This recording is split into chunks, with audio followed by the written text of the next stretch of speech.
आज आम बनवा दुर्गा पूजा स्पेशल गोटे बहुत ही बढ़िया रेसिपी लाब्रा तरकारी जहाँकि खेचुड़ी सागर खाया बहुत ही बढ़िया लगी था। पश्चिम बंगर गोटे फेमस रेसिपी जीरा धनिया पान मधुरी टिके डालचीनी गुजराती रांधुनी देकी भल भाव ड्राई रोस्ट करके गुंड कर जितेक नरम पनीपरिया ताकू प्रथम ये भाजी नहीं आउे आम जितक टाण पनीपरिया भाजवा एमती भाजिकी नेले तरकारी बहुत ही स्वादिष्ट बनी थाए। ये देखो सब सफ्ट पनीपरिया भाजीगला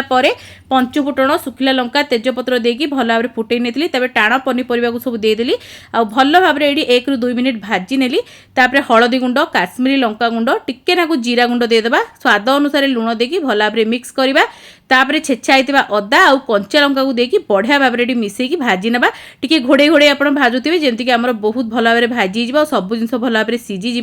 जमी सब जिन भल भाव सीझीज टे अधा अधी तापर आम जो भाजिकी रखी सब पनीपरिया देखिए पुणी घोड़ेकी भल भाव कुक करवा आउ लास्ट को अल्प टे चीनी आउ जो भाजिकी रखी मसला तो गुंड कर देदेबा भल भाव मिसेकी आउ 5 ରୁ 7 मिनिट लो फ्लेम रे कुक करना।